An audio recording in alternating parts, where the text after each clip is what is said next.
Okay, what do you do when you have 12 60-gallon lawn beds full of sawdust and a whole bunch of oatmeal containers? Well, here in Texas, where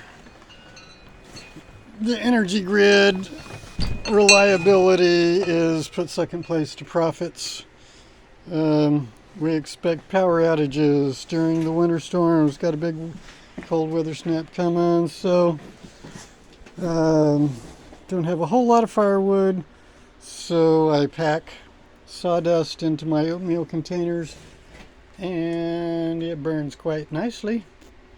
Yeah, so like and subscribe for more DIY do it yourself tips. Thank you.